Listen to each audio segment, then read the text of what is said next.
ولا تشركوا به شيئا وبالوالدين إحسانا وبذي القربى واليتامى والمساكين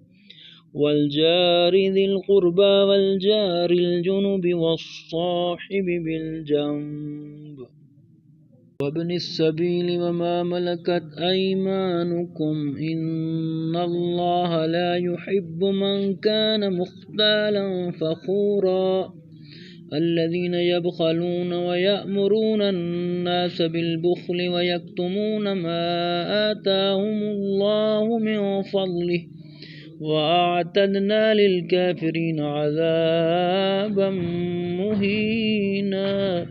والذين ينفقون أموالهم رئاء الناس ولا يؤمنون بالله ولا باليوم الآخر ومن يكن